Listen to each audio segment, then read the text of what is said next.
이제 우리 창세기 9장, 10장 오늘 두 곳을 공부하겠습니다. 창세기 9장을 다 찾으시기 바랍니다. 하나님이 노아와 그 아들들에게 복을 주시며 그들에게 이르시되 생육하고 번성하여 땅에 충만하라. 여러분, 여기에서 하나님의 심정을 우리는 분명히 알 수가 있습니다. 그 심정이란 어떠냐면, 하나님은 심판을 하시고 화를 주시기도 하지만은 화를 주는 것보다는 복을 주시기를 훨씬 원한다는 것입니다. 하나님께서 아담과 하와를 지으시고 복을 주사 가라사대 생육하고 번성하여 땅에 충만하라고 하셨죠. 그러나 아담과 하와가 하나님을 반역하고 타락했을 때 하나님께서는 저주하고 심판하셨습니다. 사람이 하나님을 반역하고 하나님을 믿지 않고 순종하지 않을 때 하나님은 저주하고 심판하십니다. 그런데 노아가 하나님을 믿고 순종하는 의인이 되죠. 하나님은 노아와 그 8 식구를 축복해 주셨습니다. 온 세상을 물로 다 심판해 버릴 때 하나님의 영이 사람과 같이 있을 수 없을 만큼 사람은 육체가 되어서 하나님은 전혀 생각하지 않고 인간의 탐욕 중심으로 살게 되니까 하나님의 신이 떠나고 온 세계를 멸망할 때는 노아와 그 8 식구를 구원하시고 그 다음에는 방주에서 나왔을 때 하나님이 노아와 그 자녀들을 축복해 주셨습니다. 그러므로 여러분이 하나 꼭 알아야 될 것은 하나님께 순종하고 믿고 하나님 섬기며 사는 사람은 하나님이 복을 주시기를 원하신다는 것입니다. 내가 오늘 참 비참한 편지 하나를 받아 읽었습니다. 한 가족인데 그 나름대로는 주님을 섬기고 살려고 애를 무척 쓰는 가족입니다. 부부간에 8 자녀를 거느렸는데 그 남편이 일찌감치 병이 들어 세상을 떠났습니다. 그래서 그 부인이 참 장성한 애들과 함께 뼈를 깎아가면서 생활을 합니다. 그 애들이 뭐 밥을 먹을 보지 못하고 이 우동이나 그렇지만 라면을 끓여 먹고서 삽니다. 그래서 세월이 흘러갔는데 그 집 딸이 너무 가난한 생활에 질력이 나서 맏딸이 자살을 해버렸습니다. 그 어머니는 아주 예수를 잘 믿고 온 가족들이 다 주를 잘 믿으려고 하는데 자살을 해버렸습니다. 그러고도 그 충격에서 이겨나서 살아오는데 그 집 아들이 하루는 밥을 못 해먹고 국수를 끓여서 먹는데 국수를 먹다 말고 밖에 잠시 나갔다 오겠다고 나가더니만 사늘한 시체가 돼서 들어왔었습니다. 사고가 나가서 죽어서 시체가 되어 들어왔습니다. 그러니 그 가정의 충격은 이루 말로 다 할 수가 없습니다. 그런데 내게 편지한 이 따님이 고등학교를 졸업하고 난 다음에 뭐 손에 닿는 일 안 한 것이 없어요. 회사 사원으로부터 시작해서 점원으로 사원으로 온갖 일을 다 하고 이제 나이 관연하게 됐는데 그 어머니가 이제 70이 가까운데 내가 눈이 감기 전에 너 결혼이나 하는 거 보고 가야 되겠다. 그래서 아주 건실하고 좋은 청년을 만나서 교제를 했는데 막 결혼에 거의 골인하려고 할 때에 와서 이 청년의 마음이 달라져 가지고 있어. 그만 다른 여자하고 결혼하겠다. 그래 이 여자는 그만 그 남자에게 버림을 당했습니다. 근데 그 여자는 또 그 남자를 지금도 잊을 수가 없어요. 그 마음속에 굉장한 상처를 입고 있습니다. 그런데다가 요사이 또 하고 있는 구멍가게가 안 돼가지고서 그것을 내어놓고 빚을 잔뜩 짊어졌습니다. 그래서 설상가상으로 살 길이 없어. 왜 다른 사람은 우리보다 열심히 예수를 안 믿어도 잘 사는데 우리는 이렇게 지독하게 예수를 믿고 하나님을 섬기는데 우리 어머니가 한번 기도한다고 앉으면 2시간, 3시간씩 기도를 하는데 이처럼 비극과 비극이 연속적으로 우리 가정에 다가오느냐. 이제는 사는 것이 아주 지겨워졌고 이제 믿는다는 것 자체에 크나큰 환멸과 회의를 느낍니다. 우리는 어떻게 해야 되겠나? 내게 대답을 속히 해달라는 편지가 왔습니다. 그런 편지를 내게 하지 말고 여러분께 했으면 좋을 뻔당했어. 참 그런 편지를 받을 때 여러분, 그걸 대답한다는 것이 그렇게 쉽지가 않습니다. 제가 보통 편지는 쉽지만은 아주 어려운 편지는 대답하기가 아주 곤란할 때가 많습니다. 그래서 제가 하나님께 기도하는데요, 제가 하나님 보여주십니다. 이 가정을 내가 사랑하지 않은 것도 아니고 내가 복 내려주기를 원치 않은 것이 아니다. 나는 근본적으로 복을 주는 하나님이다. 그러나 너희들이 꼭 하나 알아야 될 것이 있다. 욥기를 보아라. 욥기에 와서 그 욥의 자식들을 다 데리고 간 것이 내가 데리고 갔느냐, 사탄이 데리고 갔느냐.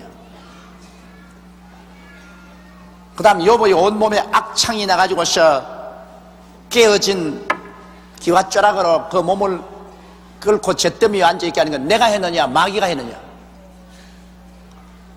그 다음 욥의 아내 속에 들어가서 남편을 욕하고 저주하고 떠나버린 것 내가 했느냐, 마귀가 했느냐. 그러나 끝까지 욥이 신앙을 견지하고 부르짖어 기도하고 했을 때 결국에 가서 욥을 복구시켜주고 재축복을 해준 것은 마귀가 한 것이냐, 내가 한 것이냐. 하나 알아야 될 것은 이 가정에는 조상 대대로 이 가정을 도적질하고 죽이고 멸망시키는 대마귀가 붙어있다. 그 마귀를 쫓아내지 않고 아무리 기도해봤자 그 마귀가 그냥 달라 들어가지고서 막 잡아가는데, 남편도 잡아가고 맏딸도 잡아가고 아들도 잡아가고 살림도 망하게 하고.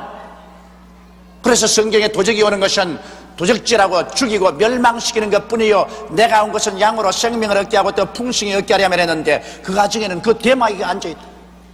조상 때부터 그 나라, 그 가정을 마귀한 대마귀가 앉아있어 가지고서 잡아가는데 그 마귀를 쫓아내야 된다. 그 가정이 예수를 믿기는 믿지만은 마귀를 쫓아낼 줄 압니다. 그러기 때문에 내가 부활하기 전에 믿는 사람에게는 이런 표적이 있다르니 저희가 내 이름으로 귀신을 쫓아내미라고 내가 말하지 않느냐. 귀신 쫓아내는 것이 제일 첫째 과제다 하는 말. 이 세상은 타락해서 마귀의 포로가 되어 있기 때문에 예수 믿고 난 다음에 제일 첫 과제가 개인 생활 속에 귀신을 쫓아내고 그 집안에서 귀신을 쫓아내는 것이다. 그리고 하나님의 축복을 바라는 거다. 그 일은 내가 해주는 것이 아니라 너희 스스로가 해야 된다. 왜? 사람들에게 다 인격적인 자율성을 부과해 놓았기 때문에 나는 십자가에 못 박여 죽고 부활하셔서 모든 은혜를 다 허락해 놓았는데 이제 기도하는 것이나 귀신을 쫓아내고 그 다음 하나님의 축복을 구하는 것은 너희들이 해야 될 일이다. 그러므로 이 가정에 가장 중요한 것은 그 가정 안방에 앉아서 그 가정을 덕질하고 죽이고 멸망시키는 귀신을 쫓아내야 된다. 그걸 하나님이 순식간에 내게 계시해 주셨습니다. 그래서 내가 그 편지를 썼습니다. 당신은 지금 당하고 있는 욥과 같은 환난, 이거 상상을 초월한 일이다. 이것은 하나님이 한 것이 아니라 귀신이 한 일이다. 당신은 예수 믿고 난 다음 가족들이 귀신을 쫓아내지 않고 있다. 그냥 자꾸 울면서 탄식만 하고 있지 귀신을 쫓아내지 않고 있다. 여러분, 개가 안방에 들어왔는데 아이고 개가 들어왔습니다, 아이고 들어왔습니다. 그러나 개가 나갑니까? 일어나서 단호하게 이놈의 개야 나가라! 경상도에서는 육아 그래요. 다른 데서는 뭐라고 쫓아내는지 모르겠어. 자네는 개 쫓아낼 때 뭐라고 쫓아내니? 개야 나가라 그러나? 개야 나가라 그런데 우리는 육아 그래요. 왜 육아라 그런지 몰라. 근데 우리 할머니가 성이 유씨거든. 그래서 우리 할머니는 언제나 요가 그래요. 육아라고 안 그래요. 그래야 그 괴가 쫓겨나는 것입니다. 귀신도 그래요. 우리 예수 믿고 난 다음 간 내버려두면 귀신이 그대로 웅크리고 있어요. 사람 몸에 붙은 귀신도 그대로 내버려 놓으면 예수 믿고 10년이 돼도 그대로 붙어 있어요. 자기가 단호하게 나사렛 예수 이름으로 명하노니 이 귀신아 물러가라고 귀신을 지적해서 내 몰아쳐야 나가지. 그렇기 때문에 주님이 내 이름으로 귀신을 쫓아내라고 말했죠. 여러분, 예수 그리스도의 복음 가운데 보면 예수님이 천국 복음을 전가하시고는 곧장한 것이 귀신을 쫓아내는 일을 하셨습니다. 복음 전가와 귀신 쫓아내는 일은 결코 분리될 수가 없습니다. 그 가정의 문제는 예수를 믿고 귀신을 안 쫓아냈어요. 그래서 내 편지에는 교회 목사님을 청해다가 신속히 찬송을 부르고 그 가정에 귀신 쫓아내는 일을 해라. 이 가정을 도둑질하고 죽이고 멸망시키는 귀신, 이 아랫목에 앉는 원수 귀신아 물러가라. 귀신을 쫓아내라. 그래야 하나님의 복의 줄을 막고 있는 그것을 그치게 할 수 있다. 귀신을 쫓아내라. 그리고 당신도 기도할 때 그냥 기도만 하지 말고 이 가정을 잡고 있는 원수 귀신아, 우리 가정에 온갖 이 슬픔을 가져온 원수 귀신아, 나사렛 예수 이름으로 명하는 이 가정에서 물러가라. 여러분, 가정에 귀신이 붙어 있으면 나가면 교통사고가 이렇게 오지요, 넘어져서 촉대뼈 부러져 오지요, 뭐 일하면 일 안 되지요, 온 가정이 엄산하지요, 뭐 이런 일 자꾸 생깁니다. 그런 데는 그냥 예수만 믿는다고 되는 것 아니에요. 그게 적극적으로 귀신을 쫓아내 줘야 되는 것입니다. 바로 우리 조장과 구역장들이 해줘야 할 일이 그런 것입니다. 이웃집 가정을 신방하면서 그 가정에 어떤 귀신이 붙어있는 것을 알아내가지고서 가서 예수 이름으로 그 귀신을 내가 쫓아주는 것이 우리 조장과 구역장의 할 일인 것입니다. 어떤 귀신이 붙었는지 쭉 가보면 되게 안단 말이에요. 병 귀신이 붙었는지, 가난 귀신이 붙었는지, 죽음의 귀신이 붙었는지, 저주 귀신이 붙었는지 보면 안단 말이에요. 그럼 가서 예수 이름으로 그놈을 쫓아내줘야 돼요. 그게 쉽게 나갈 줄 압니까? 하루 이틀 뿌리 박은 것이 아니고 대개 조상 대대로 뿌리를 바꿔서 내려온 귀신들이 웅크리고 앉은 것, 이거 우리 조장 구역장들이 가가지고서 예배 드리고 내리 쫓아내기를 그저 몇 주일씩 해주고 몇 달씩 해주면 귀신이 뿌리가 확 뽑혀버린 것입니다. 그래서 내가 그 자매에게 목사님을 청해다가 귀신 쫓아내는 예배를 봐라. 일반 예배 말고 귀신 쫓아내는 예배를 봐라. 그리고 이 편지 받거들랑 편지 들고 내게 오너라. 나도 귀신 쫓아내는 기도를 좀 해주겠다. 일반적인 예배하고 귀신 쫓아내는 예배하고 틀립니다, 여러분. 일반 예배는 그냥 찬송하고 말씀 읽고 그저 기도하고 마는 것입니다. 그러나 귀신 쫓아내는 것은 완전히 귀신을 향해서 대결하는 것입니다. 예수 이름으로. 찬송도 귀신 쫓아내는 찬송만 부른단 말이냐. 우리들의 싸울 것은 군대 아니요, 그런 이런 찬송 있지 않습니까? 아예 그는 귀신을 상대로 한 그런 찬송을 부르고 그 다음에는 성경도 그걸 읽고 난 다음 기도도 그냥 나사렛 예수 이름으로 물러가라. 하나님 보고 자꾸 쫓아내 주시옵소서 그런 하지 마시고, 귀신은 하나님 우리 보고 쫓아내라고 했었습니다. 너희가 내 이름으로 귀신을 쫓아내미라고 했습니다. 우리가 나사렛 예수 이름으로 명하노니 귀신아 나가라. 이 집안에서 귀신아 나가라. 이 사람에게서 귀신아 나가라. 너희 원수 귀신아 물러가라. 이거 수백 번 해도 상관이 없어요. 수천 번 해도 상관이 없어요. 나사렛 예수 이름으로 귀신아 나가라. 귀신아 나가라. 그것이 여러분 귀신을 찌르는 검입니다. 말씀은 성령의 검인데 귀신을 한 번 찌르면 어이크 이러지만은 두 번 찌르면 어이크, 세 번 찌르면 어이크, 계속 찌르면 아이고 못 살겠다 내 나갈래 그럽니다. 그 제일 처음에는 몇 번 찔러도 움찔하지 말아난다고. 나 계속 내리 찔러 제끼면 나중에는 항복을 하고 나가는 것입니다. 그래서 난 오늘 그 가정의 편지를 받고 이건 누가 일찌감치 주의 종이 설명을 안 해줬구나. 이건 누가 일찌감치 알려주지 않았구나. 이렇게 아버지 잡아가고 언니 잡아가고 동생 잡아가고 이렇게 비극적이 될 때까지 내버려 둔 건 이 웬 말이냐. 우리 여의도 순복음교회 우리 초장구역장들은 대개 귀신의 일을 잘 알기 때문에 그런 데 가서 귀신 잘 쫓아내요. 내가 가보면.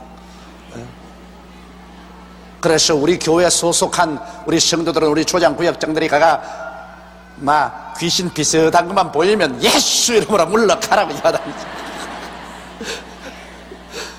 그래가 대개 많이 해방을 시켜주고 있어요. 굉장한 해방을 시켜주고 있다. 그런데 이 살아있는 성령을 역사하는 교회에 나가지 않고 그저 차분한 교회에 나가면 영혼이나 구원받고 육체와 생활은 다 빼앗겨버리는 그러한 사람들이 참 많다고요. 그러므로 여기에 하나님의 성품은 여러분 복을 주기를 원하십니다. 하나님은 그 근본이 화를 주는 것보다는 복을 주기를 원하시는 것입니다. 그러나 마귀는 화는 주지 복은 전혀 줄 줄 모릅니다. 하나님이 노아와 그 아들들에게 복을 주시며 그들에게 이르시되 생육하고 번성하여 땅에 충만하라. 생육은 자녀들 많이 낳으라는 것이고, 번성이라는 것은 모든 일에 아주 번창하라는 것입니다. 이게 복이 아닙니까? 요사이는 너무 많이 생육할까 싶어 겁이 나가지고서 산하 제한도 하고 하지만은, 그때는 사람이 없었으니까 아주 생육하는 것 하나님이 축복을 많이 해주신 것입니다. 그래서 땅에 충만하라. 하나님의 뜻대로 이제 땅이 충만해요. 이제는 더 이상 살 수 있을 정도가 아니에요. 그러므로 하나님의 뜻이 이제는 이 땅에서 다 이루어진 것입니다. 인류가 이 땅에서 충만하게 된 것은 아버지의 뜻이 이루어진 것입니다. 그 다음 땅의 모든 짐승과 공중의 모든 새와 땅에 기는 모든 것과 바다의 모든 고기가 너희를 두려워하며 너희를 무서워하리니 이들은 너희 손에 붙였습니다. 하나님께서 모든 동물을 사람 손에 붙였기 때문에 이것들이 사람을 두려워합니다. 가끔 가다가 이놈들이 사람을 공격하고 달라들지만 대개 여러분 짐승들이 다 사람을 두려워합니다. 제가 시골에 있을 때 늘 느낀 것은,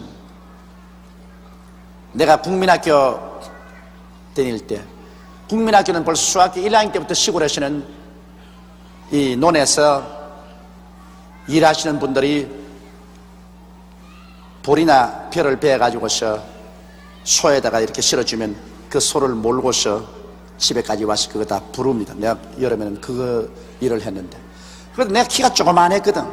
그 소는 막 이렇게 큰데, 그런 너무 큰 소가 내 시키는 대로 한다고. 이러! 이러! 그럼 오른쪽으로, 어디 이러? 그러면 왼쪽으로 갑니다. 와, 그러면 서고. 그 참 이상하게 그 큰 소가 그냥 뿔을 휘두르면 나 같은 거 박살이 날 건데, 그래도 내 시킨 대로 한다고. 그리고 내 말 안 듣다가 내가 그냥 소의 이까리를 가지고서 또 소를 얼마나 때리노, 그냥 때리. 얘야 소 먹이고 그러더라. 그러면 그게 제일 듣기 싫어요. 학교 갔다가 소 먹이러 오는 건 그 죽을 지경. 그래서 소를 갖다가 그냥 잘 안 보고 놔놓고 놀다가 보면 나무 콩밭에 들어가서 콩을 다 뜯어먹어. 잡혀가서 얼마나 혼이 나고 우리 집에 연락해서 그냥 콩밭 그 뜯어먹은 만큼 물어내라고. 그러면 내가 원수를 어디 가느냐, 소에 갚습니다. 소를 갖다가 바짝 나무에 코가 그냥 끌리도록 묶어놓고 난 다음에 그 다음 막 때리더라. 너무 자식 먹으라는 풀 나먹고 왜 나무밭에 콩이나 먹어.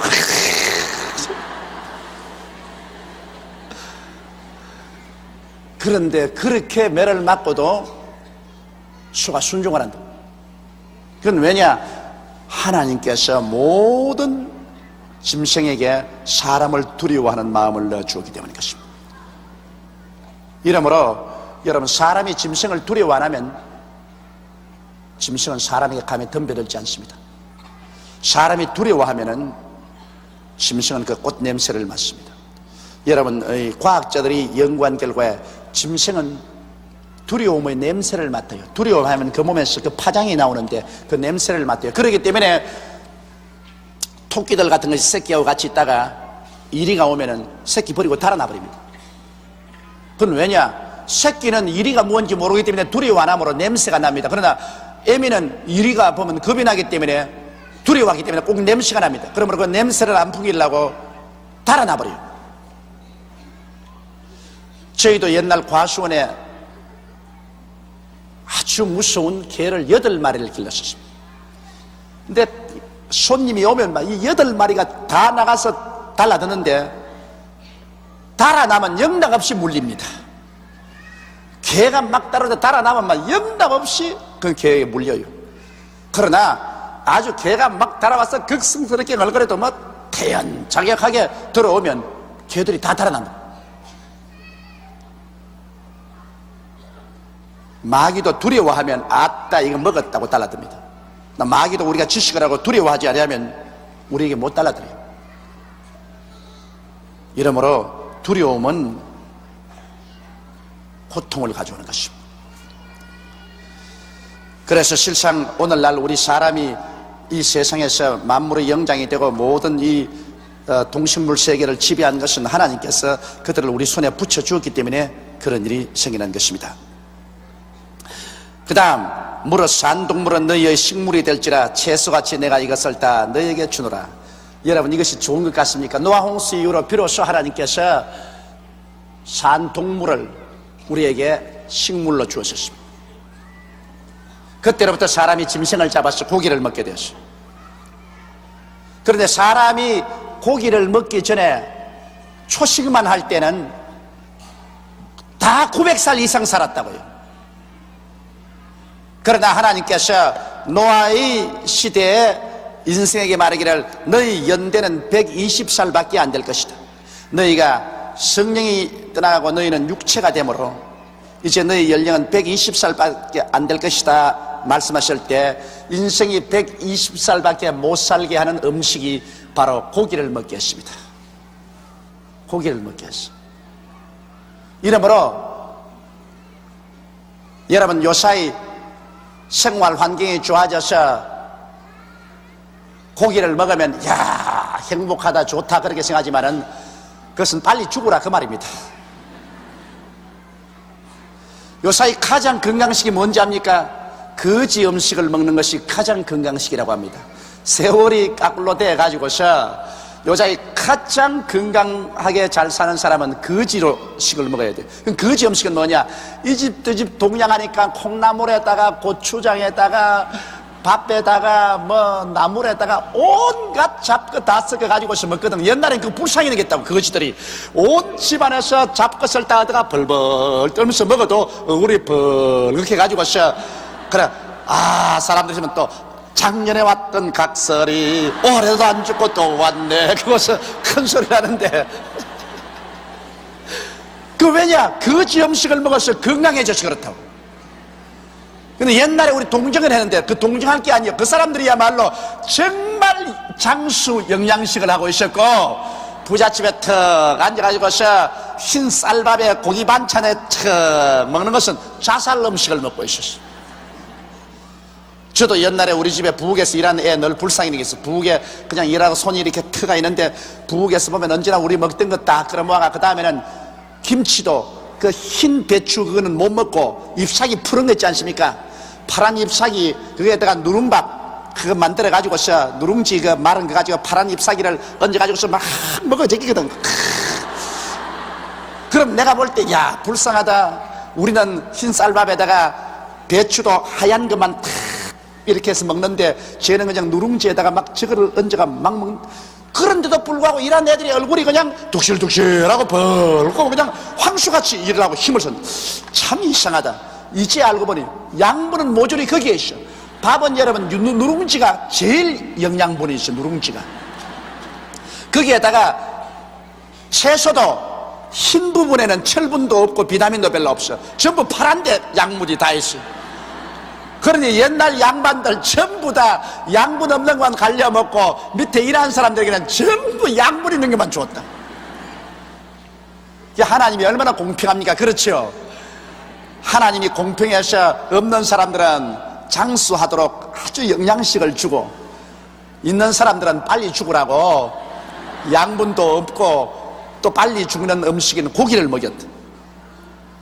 여러분, 고기는 여러분의 체질을 산성화시키기 때문에 고기는 정말 맛있게 먹고 좋은 것 같지만은 그것은 생명을 단축시키는 것입니다.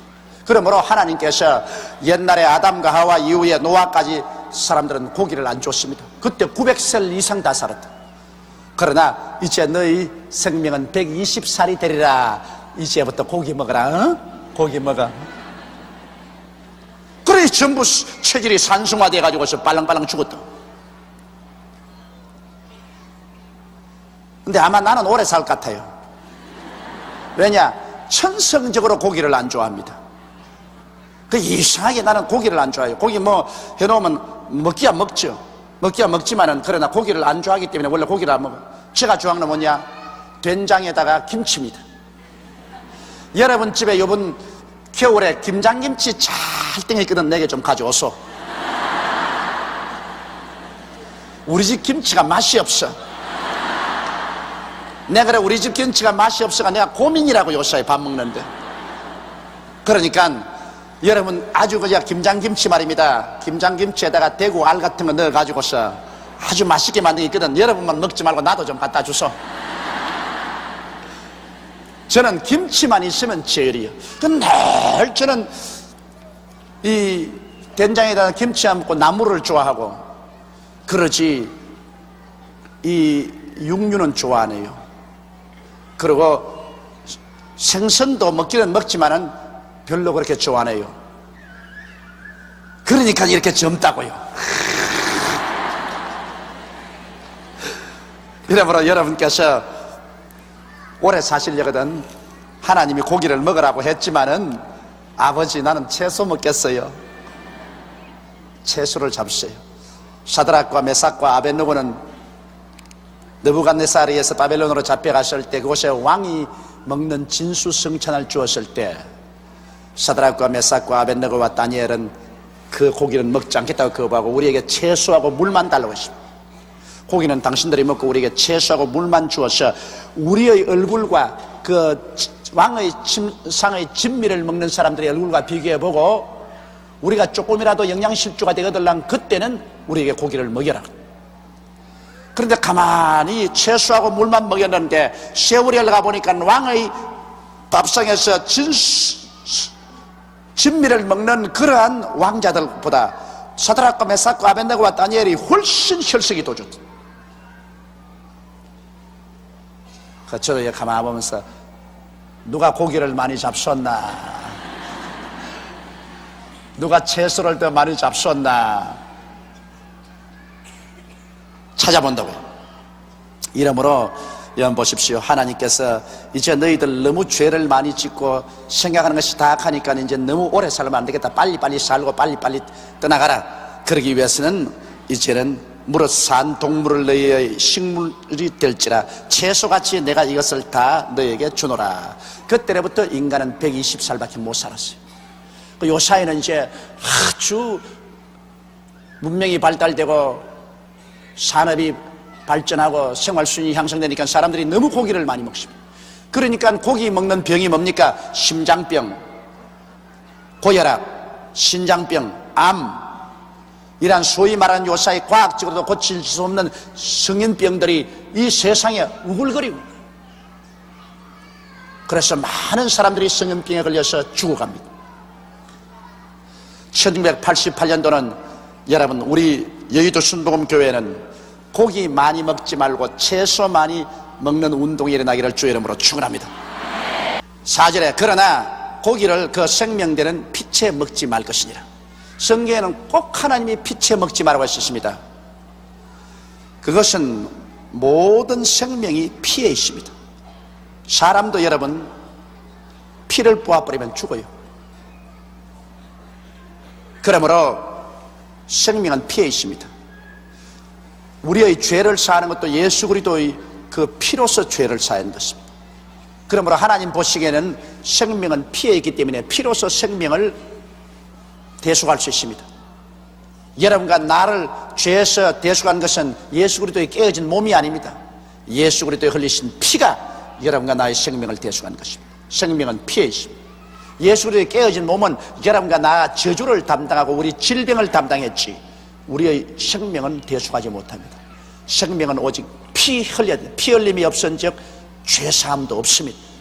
예수의 보혈이 얼마나 귀합니까? 그러므로 짐승의 생명도 피에 있습니다. 생명은 우리가 먹어서 안 됩니다. 생명은 하나님이 만드신 것이기 때문에 아주 그는 귀중합니다. 짐승의 생명도 그 생명은 하나님의 것입니다. 이건 꼭 선악과와 한 가지입니다. 하나님의 것입니다. 생명은 우리가 손대지 말아야 돼. 피에는 손대지 말아야 돼. 그 고기는 먹어도 상관없어, 채소처럼. 그러나 생명은 하나님의 것입니다. 그 생명은 바로 피에 있다. 그렇기 때문에 이스라엘 백성들에게도 짐승을 피채 먹으면 그 사람은 이스라엘 백성에서 끊어질 것이라 했습니다. 신약 시대도 하나님께서 이방인들에게 말씀할 때 목매어 죽인 것과 피를 금하라고 했습니다. 그러므로 여러분께서 피를 먹지 말아야 됩니다. 선지국이라 해서 피덩어리 이만큼 내가지고서 맛있다고 먹는데 큰일 나요. 큰일 나. 피는 하나님의 것입니다. 산 피든지 죽은 피든지 피는 하나님의 것입니다. 근데 요사이 또 과학적으로 보면 모든 짐승의 병이 피 속에 있어요. 그러므로 피를 먹고 나면 병이 걸려요. 그런데 막 돼지를 잡아가지고서 그 돼지 생피를 갖다가 마시는 것 기가 막힙니다. 돼지를 이런 대나무로 가지고서 이 파이프를 만들어 가지고서요, 돼지를 잡아가지고서 살아있는 그 돼지 심장에다가 파이프를 팍 꼽아가지고서 그냥 피를 꿀꺽 마셔요. 죽을라고 씌었어.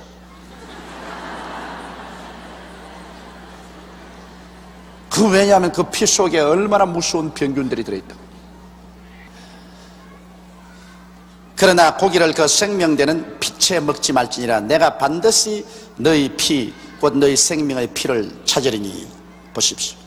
피는 하나님의 것이기 때문에 우리가 피를 먹으면 혹은 피를 흘리면 하나님이 그 대가를 찾습니다.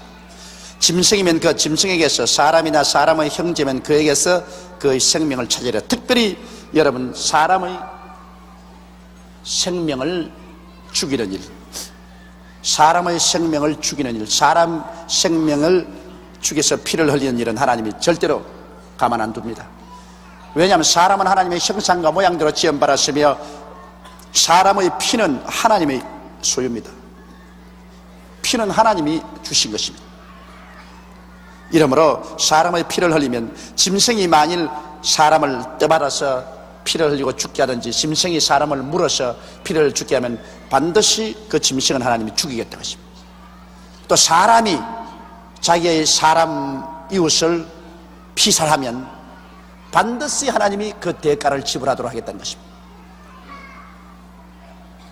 우리 한국의 요사이 여러분, 사람의 생명을 헌신적 같이 느끼고 아예 빈대벼룩 같이 느끼면서 죽이는 일들이 있는데 하나님이 절대로 그거 가만두지 않습니다. 하나님께서도 여기에 그렇게 엄하게 말하십니다.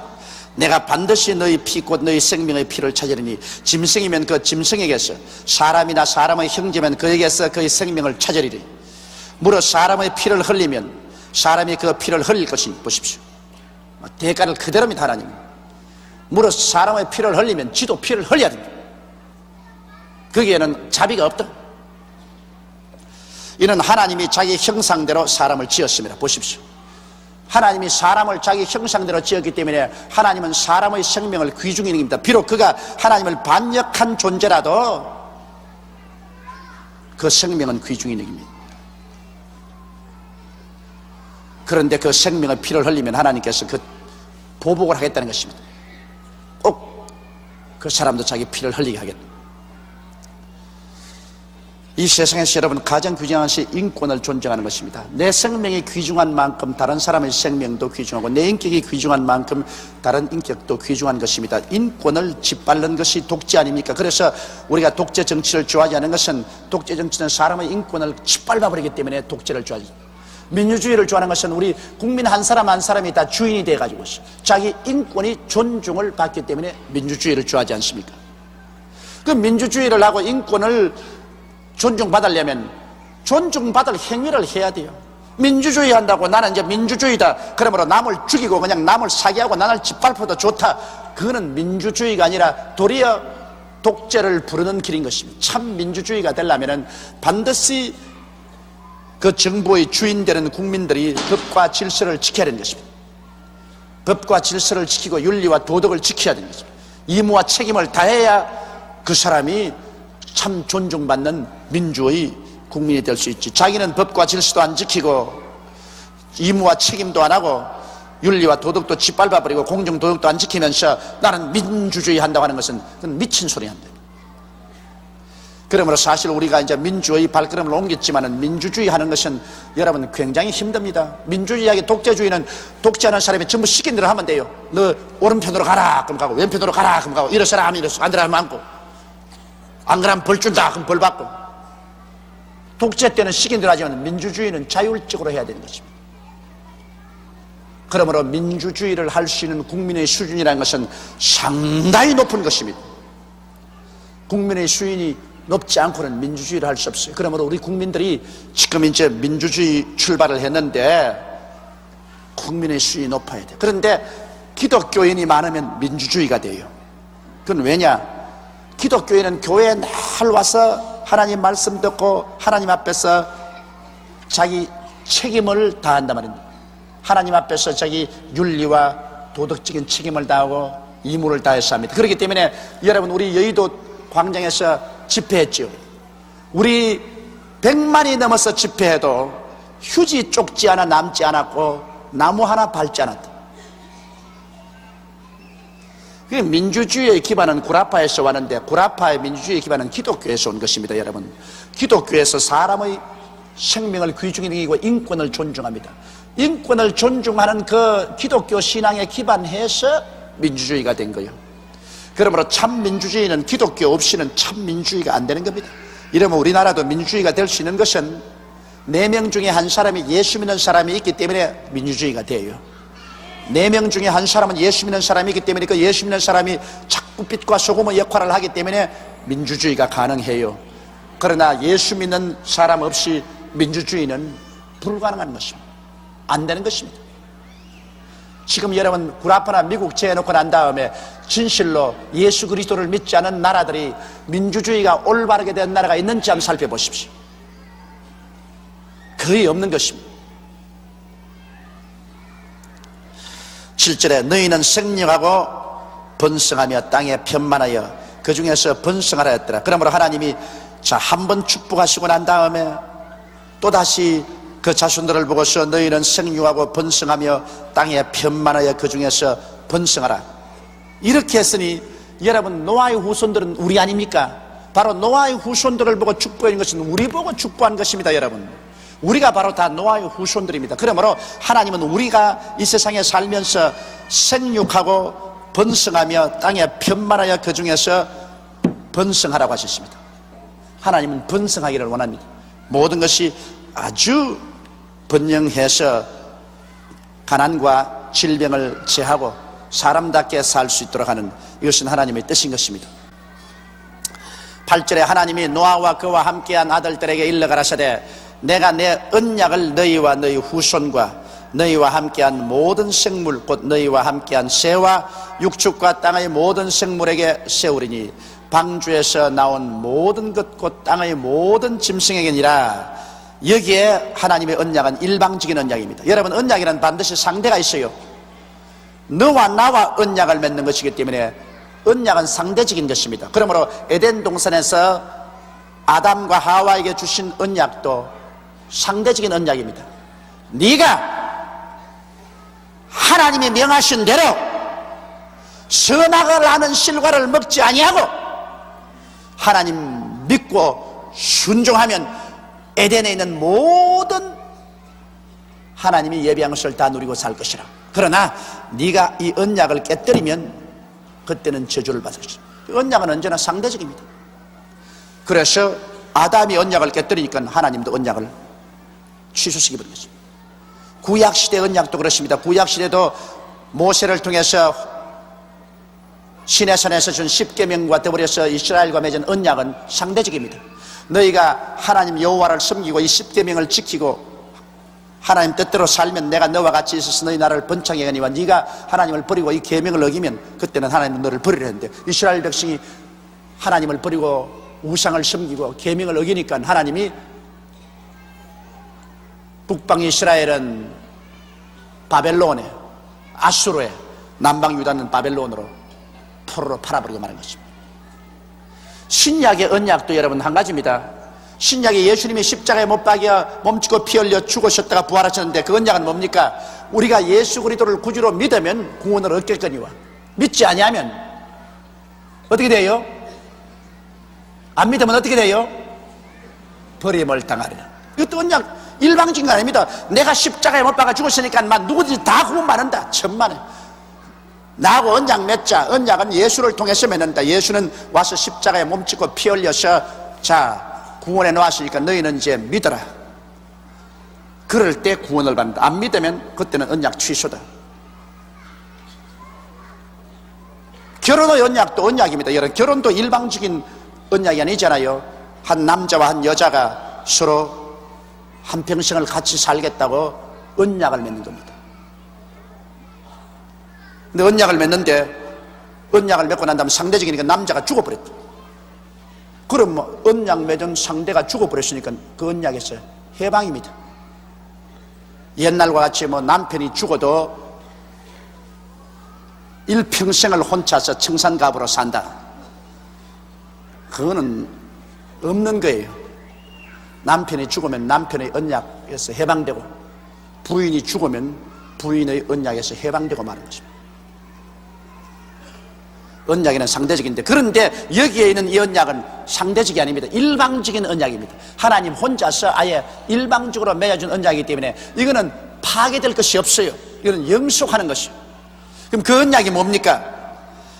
내가 너희와 언약을 세우리니 다시는 모든 생물을 홍수로 멸하지 아니할 것이라. 땅을 침몰할 홍수가 다시는 있지 아니하리라. 노아 홍수 이후로 홍수로서 이 땅을 결코 멸하지 않겠다는 하나님의 일방적인 언약입니다. 상대적인 언약이 아닙니다. 하나님이 가라사대 내가 나와 너희와 및 너희와 함께하는 모든 생물 사이에 영세까지 세우는 언약의 증거는 이것이라.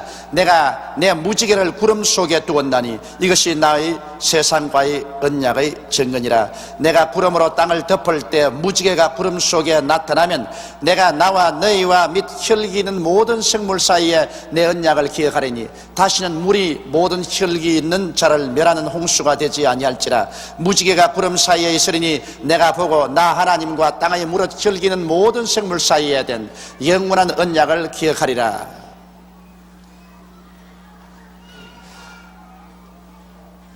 하나님이 노아에게 또 이르시되 내가 나와 땅에 있는 모든 생물 사이에 세운 언약의 증거가 이것이라 하였더라.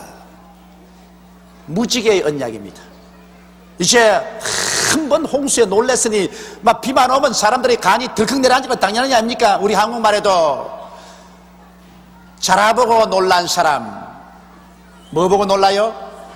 소두방 보고 놀란다. 뱀 보고 놀란 사람, 뭐 보고 놀래요? 새끼 보고 놀란다. 그와 같이 노아 홍수에 혼이 났기 때문에 마찬가지로 구름만 끼고 빗방울만 떨어지면 아차 또 홍수다, 또 방주로 들어가자, 줄담들을 칠 수밖에 없습니다. 그래서 하나님께서 일방적인 언약을 맺은 것입니다. 이제 구름이 끼고 빗방울이 떨어져도 절대로 홍수로서 이 땅을 멸하지 않는다. 그 증거로서 무지개를 주고, 무지개 과학적으로 생각하면 무지개라는 것은 햇빛이 물방울의 프리즘을 통했으면 적주황 황록 척남자 적주황 황록 척남자 7색깔로 픽 갈라진 건 그건 뭐 다른 건데 뭘 그래. 하나님이 뭐 공중에 구름 안 만들어도 요 사이 분수대에 가서 분수가 픽 할 때 햇빛이 쫙 비치면 거기도 무지개가 싹 쓰는데 뭘 그걸 가지고서 언약이라고 하노. 그렇게 말할 사람이 있을는지 모르겠습니다. 그러나 하나 알아야 될 것은 그때는 분수대도 없었다고. 거기에다가 노아의 홍수 전까지는 비가 온 적이 없어요. 구름이 끼어서 비가 온 적이 없다고. 그러므로 무지개가 없었다고. 그때는 땅이 김이 올라와서 땅을 적셔서 농사를 했어.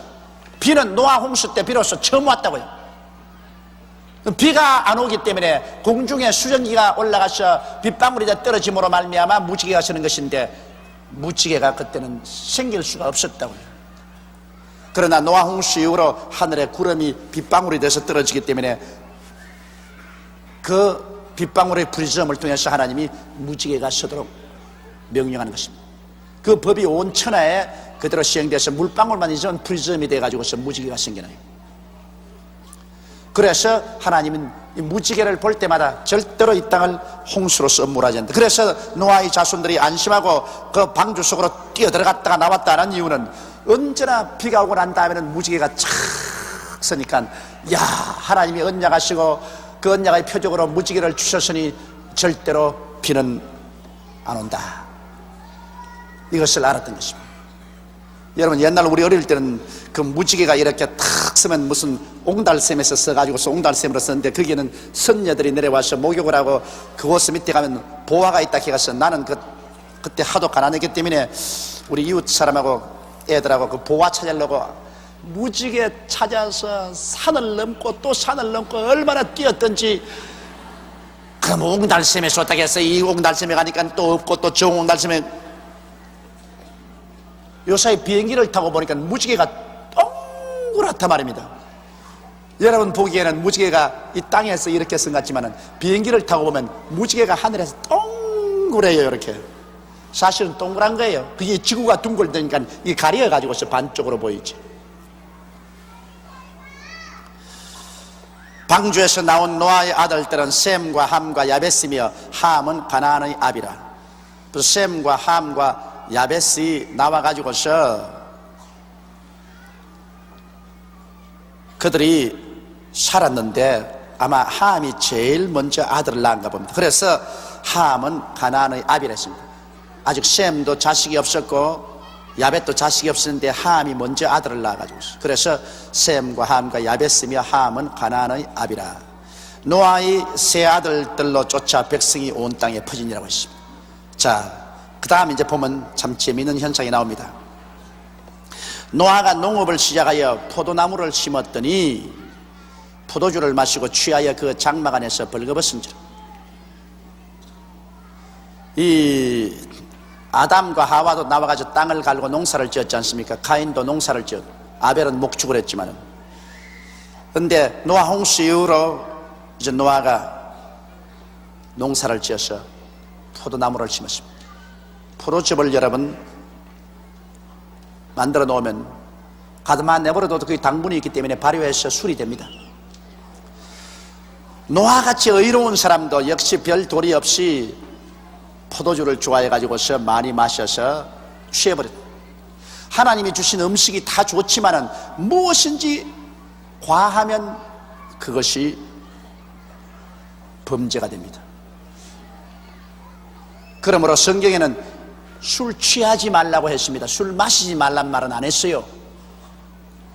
예수님 당시에도 유대 땅에 보면은 예수님 자신도 포도주를 마셨습니다. 그때는 전부 포도주를 마셨어요. 요사이 유럽도 전부 포도주하고 비를 마시면 물이 나쁘기 때문에 도저히 물을 마실 수 없어요. 저도 해외 여행해 보면요, 제일 겁이 나는 게 배탈 나는 겁니다. 다른 거 아픈 것은 괜찮은데 배탈 나면 사람이 탈수가 되고 그만 아무것도 못해요. 내가 가만히 살아보니까요, 다른 병보다 제일 무서운 병이 설사병이더라고요. 그 우습게 생각하지요. 사람, 아이고 뭐 설사가 무슨 문제야. 그게 사람 잡는 병이에요. 그거 걸려가지고 탈수가 되면 그냥 죽어버린다고. 그래서 제가 해외여행하면서 제일 겁이 나는 것이 이 탈수가 되는 이 배탈이 나는 거예요. 그런데 해외로 나가면 배탈 나게 돼 있어요. 물이 가는 곳마다 틀리는데요, 이 구라파에 가시는 이 콧부에다가 물을 담아가지고 나는 아침은 밑에 이만침 석회가 앙금이 끼어 있어요. 석회가 앉아 있어요. 우리 한국 금수강산 한국물 얼마나 좋습니까? 아무리 마셔도 괜찮은데 구라파에는 가면은, 중동이나 구라파에 이 앙금이 끼어요. 미국도 그래요. 미국도 하와이 물이 제일 좋고, 그 다음 뉴욕의 하드슨 강물이 좋고, 캘리포니아에도 물 그대로 마시면은 배탈이 나요. 거기에 석회석이 앉아요. 그리고 미국의 저 남쪽으로 내려가면 물을 못 마셔요. 미국도 물을 사서 마셔야 됩니다. 나도 늘 물을 사서 마셔요. 남미로 내려가면 더하고, 거기에 익숙한 사람 몰라도 여행하는 사람 반드시 배탈이 나요.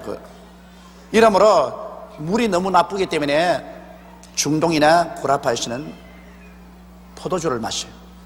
물 대신. 제가 제일 처음 구라파에 복음 전거래 가서 참 이 때문에 고통 많이 당했습니다. 그때는 정말 이 동양 사람도 많지 않고 해서 물도 없고 했는데, 내가 제일 처음 독일에 가가지고서 프랑크푸르트 호텔에 들어가서 밥인데 목이 메어서 목전에서 물 달라고 하니까 여기 미국 아니라 그래요. 아니 물 달라고 하는데 미국하고 무슨 상상이길래, 미국은 물이 있어도 우리는 삐르밖에 없다 그래요. 천상 목이 말라 견딜 수가 없으니까 그럼 삐르라도 갖다 달라 그랬습니다. 저는 태어날 때부터 알코올을 못 먹어요. 제가 예수 믿기 전에 고등학교 시절에 애들이 강제로 끌고 가서 전부 술을 마시는데 내가 조금 먹고 난 다음 죽을 뻔당했습니다. 저는 이 알코올을 마시면 막 괴로워 견딜 수가 없어요. 그런데 할 수 없어서 목이 말라 못 견디겠다. 그래서 비루를 이렇게 글라스에 있는 부어가지고서 꿀꺽꿀꺽 마셨단 말이에요. 물 대신 마셨는데 얼마 있다가 자리에서 일어날 수가 없어. 다시 이제는 식당에서 그만하고 가야 되겠는데 천지가 빙글빙글 도는데 막 도저히 내가 일어날 도리 없어. 앉아있다가 나중에 비실비실하고 나와가지고서 그 엘리베이터 올라가는 그거를 잡고 벌벌 기어서 방에 들어갔다. 내가 혼났습니다. 그리고 프랑스 파리 하나님의 성회 본부교회에 내가 초청을 받아가는데 그날 저녁에 교회 밑에서 식당에서 밥을 먹는데 밥에다가 보니까 비루 한 병에 포도주 한 병에 그 2병씩을 줘요. 또 역시 물을 안 줘요. 그래 밥을 적게 먹고 그 물을 조금 마시고 물을 대신 삼을 때 뭐 프랑스 총회장 목사님하고 막 장로들이 막 먹으면서 막 비루를 막 터뜨리고 포도를 터뜨리고 그냥 꿀꿀 마시고 이래요. 그러지만 이제 예배 보러 이제 올라갔는데 교인들이 꽉 들어섰는데 찬송을 부르는데 얼마나 신바람나게 부르는지 이래고 그 내가 뒤에 앉아가지고 하하 성령이 충만한 게 아니라 포도주가 충만하는구나. 얼굴이 버벅 해가지고서 막 찬송을 불러 제끼는데 그러나 내가 비난은 못해요. 그 나라 습관은 그러니까. 그래서 그 프랑스 교역자들을 제가 수백 명 서울에 데리고 왔지 않습니까? 여기 데려와서 우리 교회 성장하기 위해서. 그래서 우리 그때 기숙사가 교육관에 있을 때 기숙사인데 하루 만에 목사들이 다 뜨는데요. 그러 와서 내게 포도주 달라. 그 어릴 때부터 늘 포도주를 먹기 때문에 그게 알코올 중독이 돼 있어가지고서 한국에 와서 식사하는데 우리가 커피만 주고 포도주를 안 주니까 다 떨기 시작해요.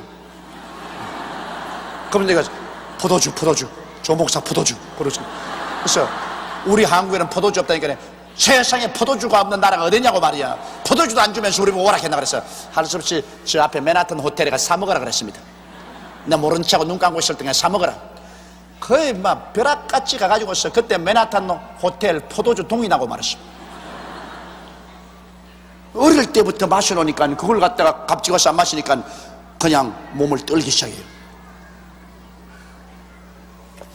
근데 좌우간 막 어떻게 되었든 성경은 술 취하지 마라 이런 방탕한 것이라 했습니다. 취하면 안 돼요. 그런데 구라파 사람들은 그래도 용하게 식사할 때 조금씩 물로 마시지 취하도록 안 마시는데 우리 한국 사람들은 술 마시라고 허락해 주면 우리 한국 사람은 무엇이든지 도를 넘칩니다. 한국 사람 보고 교회 이제 술 취하지 말라 했으니까 조금만 마시면 된다 허락을 해주면 코가 비틀어지도록 마신다고. 코가 비틀어지도록. 이게 중도를 취하면 괜찮은데 중도를 안 취하고 너무 마시기 때문에 큰일. 그래서 절대로 술은 보지도 말고 만지도 말라는 이유가 거기 있는 것입니다. 그렇기 때문에 이 노아도 포도주를 마시고 난 다음에 이런 창피를 당하고 가정에 큰 불행을 가져오게 된 것입니다. 포도주를 마시고 취하여 그 장막 안에서 벌거벗은지라. 이 술이 취하면은 자기 정상적인 사고를 잃어버리고 비정상적인 행동을 합니다. 가나안의 아비 함이 그 아비의 하체를 보고 밖으로 나가 두 형제에게 고하며 그 둘째 함이 그 아버지의 하체를 벗고 들어 누워 있는 것을 보고 밖에 나가서 그 두 형에게 고함에, 성경은 그냥 고함에 겠지만은 실제는 그렇지 않습니다. 두 형제에게 나가서 아버지를 비웃었다고요. 나가지고서 아버지가 말이야 술을 먹고 옷을 빨아먹고 들어 누웠는데 기가 막힌다. 너희들 한번 안아볼래? 그것은 무슨 죄를 범하느냐? 아버지에 대한 존경을 짓밟았습니다.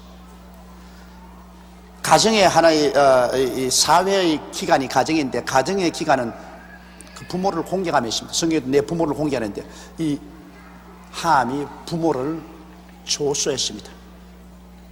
부모를 공경하지 않아요. 부모가 실수하더라도 그걸 잘 받들어서 공경해야 되는데 부모를 조수하고 멸시했습니다.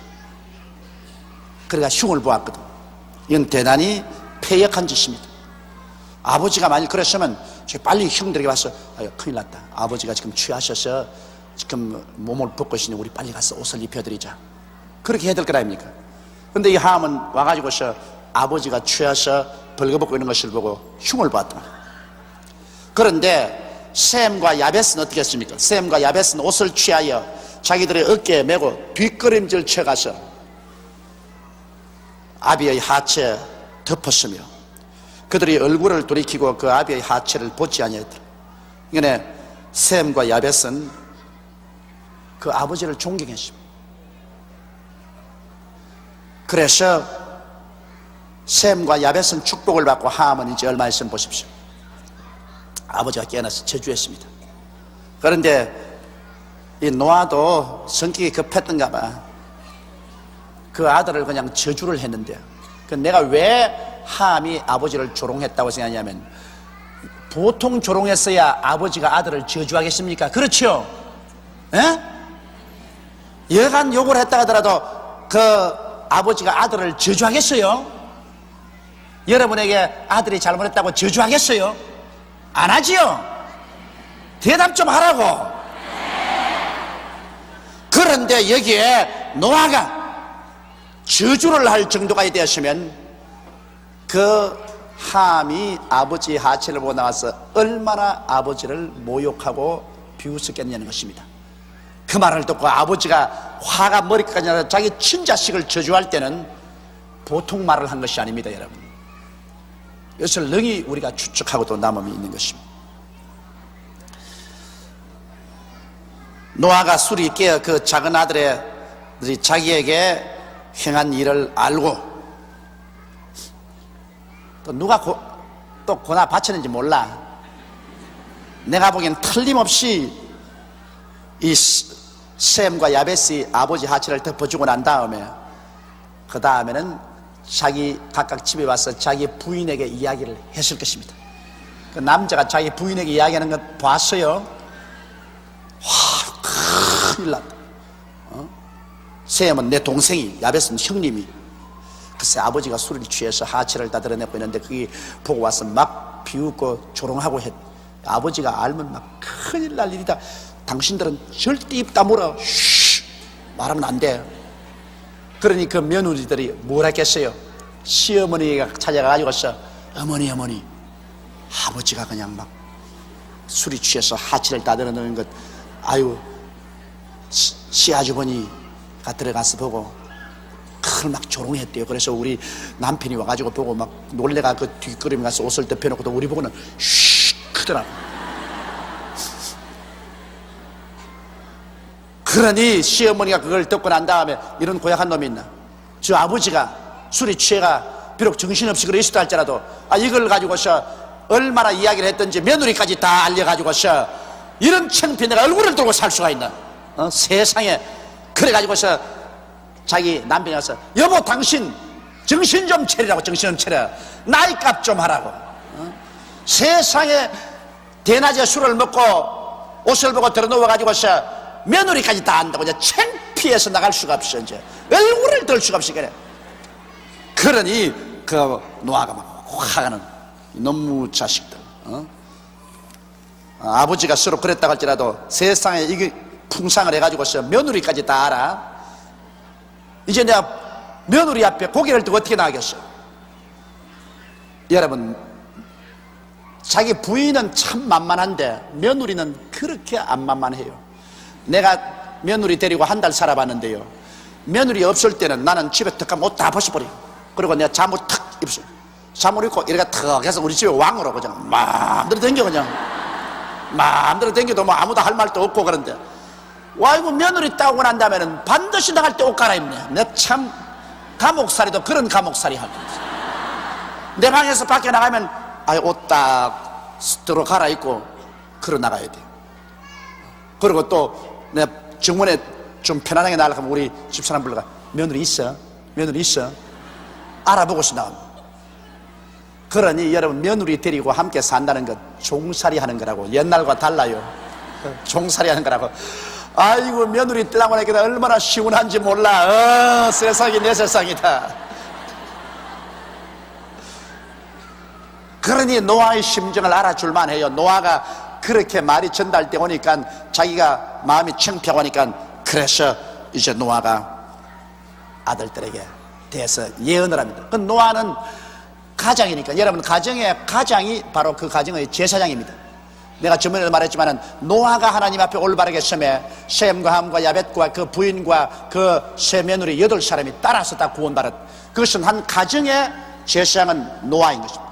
아버지가 올바르게 서니 그 밑에 다 축복을 받다. 주 예수를 믿으라 너와 내 집이 구원을 얻으리라. 그 아버지를 보고 하는 말인 것입니다. 그러므로 여기 아버지가 말하는 것은 자손들에게 그 이루어집니다. 그거 무섭습니다. 그렇기 때문에 여러분, 아버지에게 복을 받아야 돼요. 부모에게 공경해서 자손들이 아버지의 입에서 나오는 복을 받아야 돼요. 하나님은 입술의 말을 이루시는 하나님이기 때문에 아버지의 입에서 나오는 말이 그 자손에게 이루어지는 것입니다. 이게 어머니가 하는 말은 이루어진다는 말은 안 하시니까 좀 섭섭하지만은, 그럼 아버지가 말할 때는 어머니에게 다 들어가 하는 말이니까 괜찮아요. 내가 우리 애들 보고 말하면 우리 애들이 꼭 나보고 물어요. 아버지, 이게 아버지 뜻에서 하는 말입니까? 어머니에게 들어가 하는 말입니까? 요사이 애들 꼭 그걸 묻는다고. 왜냐, 요사이는 대개 아버지가 어머니에게 기가 죽어가 꼼짝을 못하거든. 그 어머니가 그냥 애들에게 이렇게 말하라 그러면 또 가서 전달하고, 또 저렇게 말을 하면 또 애들에게 전달하고 하니까 애들도 그거 알고, 아버지가 말하면 이거 아버지가 진짜로 하는 말입니까? 엄마가 시켜서 하는 말입니까? 그건 역사 이후로 그렇게 돼 있어. 왜? 아담도 마누라 말 듣고 선악과를 따먹었으니까. 조상 덕분으로 그렇게 돼 있다고. 지금부터 이러므로 부인이 올바르게 써야 나라가 올바르게 씁니다. 근데 자, 아버지가 하는 말은, 또 하나님은 그것은 가정의 제사장이니까 그 말을 받아서 이루어 주시는 것입니다. 예수 안 믿는 사람의 아버지도 말하면 그 아버지의 말이 그 자손들에게 이루어지는데, 하물며 예수를 믿고 하나님의 성령으로 충만한 아버지가 그 자손들에게 축복을 해주거나 저주를 하면 그것이 이루어진다. 그러므로 자손들이 아버지께 잘 대접하고 아버지의 축복을 받는 것 좋습니다. 성경에 보면 여러분, 이삭의 눈이 어두워 이제 나이 많아 죽게 됐을 때 그 아들 에스를 불러서, 에스야, 너희가 나가서 내가 좋아하는 짐승을 잡아 별미를 만들어서 내게 가주느라. 내가 마음껏 먹고 마시고 아주 기분 좋을 때 내게 충만하게 축복을 해주겠다. 그렇게 말했습니다. 기분이 좋아야 축복이 나가지, 기분 나쁜데 무슨 축복이 나가요? 그러므로 여러분께서는 부모에게 공경 잘해서 부모의 입에서 축복을 받는 여러분이 되시기 바랍니다. 근데 노아가 이제는 그 가정의 가장으로서, 제사장으로서 하나님 앞에서 그 자손에게 이제 말을 합니다. 가나안은 저주를 받아 그 형제의 종들의 종이 되기를 원하노라. 자, 여기 보십시오. 함이라고 하는 거 가나안이라 했습니다. 그건 왜냐? 애비 잘못 만나면 자식까지 벼락을 맞는다. 가나안은 함의 아들입니다. 그런데 여기에 함을 딱 지적하지 않고 함의 맏아들 가나안을 지적해가지고서 가나안은 저주를 받아 그 형제의 종들의 종이 되기를 원하노라. 그렇게 말했습니다. 이 노아도 딱 잘라서 친아들은 저주를 못하고 손주를 저주를 했습니다. 그러나 보십시오, 아버지가 잘못함으로 그 맏아들인 가나안에게 저주가 내려옵니다. 성경은 뭐라고 말했습니까? 너 아비의 죄를 자손 3, 4대까지 하나님이 갚겠다고 말했습니다. 그러나 아비의 선한 행위는 자손 1000대까지 복을 내리겠다고 말하셨습니다. 그러니 하나님이, 여러분, 복의 하나님이 아닙니까? 화는 3, 4대 내리고 복은 1000대를 내리겠다고 그렇게 말씀하신 것입니다. 그래서 여기에 함은 그 아들 가나안과 함께 그 자손 대대로 저주를 받아 그 형제의 종들의 종이 되었습니다. 뒤에 나오지만은 이 가나안은 옛날에 어딜 갔냐면 가나안 땅 있지 않습니까? 가나안 7족 있지 않습니까? 하나님께 저주를 받아 이스라엘 백성이 와서 모조리 다 죽인 그 가나안 7족도 그 가나안 족입니다. 그 가나안 땅을 위주로 해서 이 함 족속은 어디를 사냐면 저 에집부터 아프리카 일대로 흘러내려갔습니다. 그래서 지금 여러분 이 중동 일대, 중동과 그 이스라엘 내놓고 난 다음에 중동과 아프리카 일대에 사는 사람들은 다 누구 자손이냐? 함과 가나안의 자손들입니다.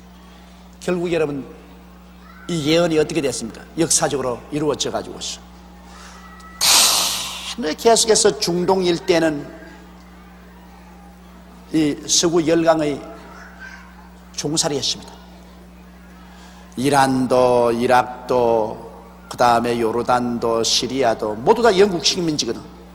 그 팔레스타인 일대가 내내 식민지 생활에서 종살이했고, 아프리카는 말할 필요가 없지. 아프리카는 뭐 내내 서구 열강의 종살이였. 하나님이 함을 너희 형제들의 종중의 종이 되라 했는데 종중의 종이 되고, 지금까지도 이스라엘은 이 민주사회, 개화된 문명의 사회에서도 지금도 정신적인 종이 되어 있어요. 정신적인 종이 되어 있어요. 그러니 얼마나 불쌍합니까? 이러므로 여러분 부모가 하나님 잘 섬기면 그 자손들에게 그 축복이 다 간다는 것 우리가 잊지 말아야 돼요. 또 가라사대 셈의 하나님 여호와를 찬송하리로다. 가나안은 셈의 종이 되고 하나님이 야벳을 창대케 하사 셈의 장막에 거하게 하시고 가나안은 그의 종이 되게 하시기를 원하노라 하였더라. 셈의 하나님, 따라 말씀해. 셈의 하나님, 셈의 하나님. 자, 여기에서 셈 족속에게는 하나님을 주셨어요. 셈의 하나님. 그랬으므로 셈 족속에게는 하나님을 주었다. 하나님을 섬기는 사명을 주었다. 그럼 셈 족속은 어디로 살았느냐? 셈 족속은 바로 노아의 자손들이 나누어진 그 시나일 땅에서 셈 족속은 나중에 뒤에 보면 두 갈래로 갈라졌습니다.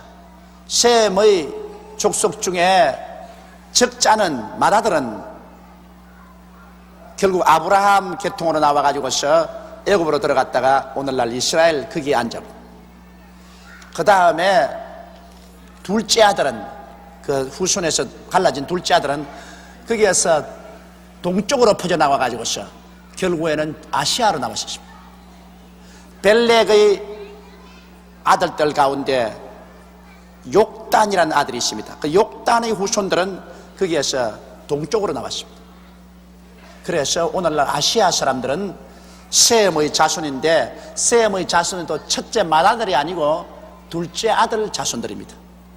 유다 민족들은 셈의 맏아들 자손이고, 그 다음 아시아 민족들은 셈의 둘째 아들 자손들인데, 셈의 여호와를 찬송하려니까 셈에게는 하나님을 주었는데, 그러므로 여러분 보십시오. 오늘 세계의 4대 혹은 5대 종교가 다 셈의 자손이 나왔습니다. 아시아에서 나왔습니다. 세계적인 종교가 여러분 아시아에서 나왔습니다. 자, 첫째 불교가 인도에서 나왔습니다. 셈의 후예입니다.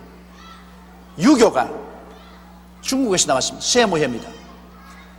유대교가 벌써 셈의 후예 아닙니까?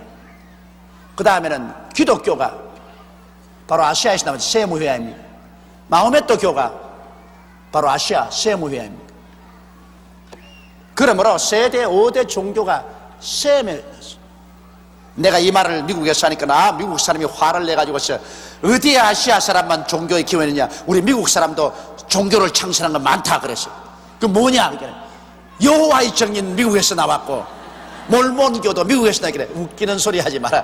여호와의 정인은 기독교 2단이고 몰몬 종교도 기독교 2단이야 그런 엉터리 없는 소리 하지 마라. 내가 그렇게 말하고 말았습니다. 그러므로 셈 족속에게는 하나님을 주었는데, 그만 마귀가 달라들어 가지고서 이 하나님도 올바른 하나님을 믿지 못하게 하고 그릇된 하나님을 믿고, 그 셈 족속은 하나님을 섬기는 그런 심성이 발달되어 있어요. 영성이 발달되어 있어 가지고서 셈은 하나님을 주었기 때문에 하나님을 경배하는 영성이 발달되는데, 그게 마귀가 와가지고서 불교로가 점령해버리고 유교로가 점령하고 마호메토 교로가 점령하고 그 유대교는 타락해버리고. 그러나 역시 이 세계에서 하나님을 섬기는 제상의 나라는 셈의 후예입니다. 그러므로 유대민족이 셈의 후예로서 그 복음 증거를 실패했습니다. 예수를 십자가에 못 박아버리고 하나님께 버림받아. 그래 뭐라 성경에 예수께서 말하기를 천국이 너희에게는 빼앗기고 그 나라의 열매 맺는 다른 민족에게 주려 했는데, 그 다른 민족은 다시 말하면 셈 족속에 줘야 되는 것입니다. 셈 족속이 제사장이니까. 그래서 유대민족이 복음 전거를 실패하고 난 다음 이 복음의 바통을 누구에게 줘야 되겠습니까? 아시아를 한번 살펴보세요. 아시아를 한번 살펴보세요. 이건 아시아에게 복음 전거의 제사장의 역할을 하는 겁니다. 물론 유럽 사람도 하긴 하지만은 전문적인 사명은 아시아인에게 준 것입니다. 그런데 자, 중동은 마음의 또 교로 잡혀버렸지. 그 다음에는 동남아시아는 힌두교나 불교로 잡혀버렸지. 중공은 무신론적인 빨갱이로 잡혀버렸지. 인도네시아는 마호메토교로 잡혀버렸지. 필리핀은 아주 필리핀 토촉 신앙과 가톨릭이 합쳐서 뭐가 뭔지 모르게 엉망이 되어버렸지. 일본은 800만 우상신을 섬기는 나라가 되어버렸지. 셈의 후예 중에 야훼 하나님의 이름을 부르는 사람은 유일하게 지금 한국 민족이라. 그래서 하나님이 지금 우리 한국 민족을 귀하게 여기고 품에 품어가지고서 기르시고 부흥케 하시고 하나님의 성령을 부어주어서 마지막 복음 증거의 주자가 되게 만들어 주시는 것입니다. 처음 주자가 유대 땅에서 왔으면 이제 마지막 주자는 같은 셈의 후예인 우리 한국 땅에서 오게 되어 있는 것입니다. 그래서 한국 민족이 지금 크게 신앙이 부흥하고 앞으로도 이 민족 전체가 예수를 믿고 나올 것이 분명한 것은 하나님께서 셈의 후예로서 하나님을 마지막으로 온 세계에 전파하기 위한 사명을 이 나라에 주신 것입니다. 일본에서는 일본이 극동아시아이기 때문에 일본을 하나님이 택했다고 하지만은 내가 듣고 말은 안 해요. 미안할까 싶어가지고서. 왜? 믿는 사람이 뭐 있어야 뭘 하긴 하지. 1억 2천만 인구 가운데 예수 믿는 사람 100만도 될까 말까 하니, 그걸 보더라도 하나님이 일본에 적극적으로 구원의 역사를 안 베풀으셨다는 것을 알 수 있습니다. 일본을 적극적으로 하나님이 택하시면 우리보다 100년 앞서서 복음 증거를 받은 일본이 지금은 최소한도 한 2, 3천만은 예수 믿어야 될 거 아닙니까? 그러나 하나님은 일본을 제껴놓고 우리 한국을 택했다고요. 그래서 100년 이내에 이렇게 부흥하십니다. 근데 택함을 만나는 건 쉬운 건 아닙니다. 택함을 받은 개인이나 민족은 많이 시련을 통해서 깨어져서 그 다음 하나님이 축복해 주시는 것입니다. 그렇기 때문에 우리 한국이 반말년 동안 가시밭길을 걸어왔으며 건세사에 눈물로 얼룩진 삶을 살았습니다. 그렇게 많은 시련을 통해서 깨어지고 박살이 나고, 그래서 살았다 하나 죽은 사람 같이 되었으면 주님께서 이렇게 세워서 우리에게 이제는 약속한 복음의 빛을 비춰주시는 것입니다. 하나님께 복 받는 건 어려운 일입니다. 먼저 깨어져야 복을 받는데 우리는 그 험한 길을 걸어와서 깨어지고 이제야 하나님께 복을 받고 일어나서 이제는 하나님은 한국의 하나님입니다. 예, 그럴 일이 있으려고. 여러분, 아시아 어느 나라에서 온 민족이 좌우간 예수 믿든 안 믿든 불교 신자나 유교 신자나 예수교 신자나 무신론자나 모두 다 하나님의 이름을 부르는 민족은 한국밖에 없습니다. 하나님이 보호하사 우리나라 만세. 기가 막힌 일입니다. 기가 막힌 일이에요. 뭐 자기 종교가 뭐라도 스님들도 하나님이, 그리고 저 유교 신자들도 하나님이, 저 무신론자도 하나님이, 예수 믿는 사람은 좋아가지고서 하나님이.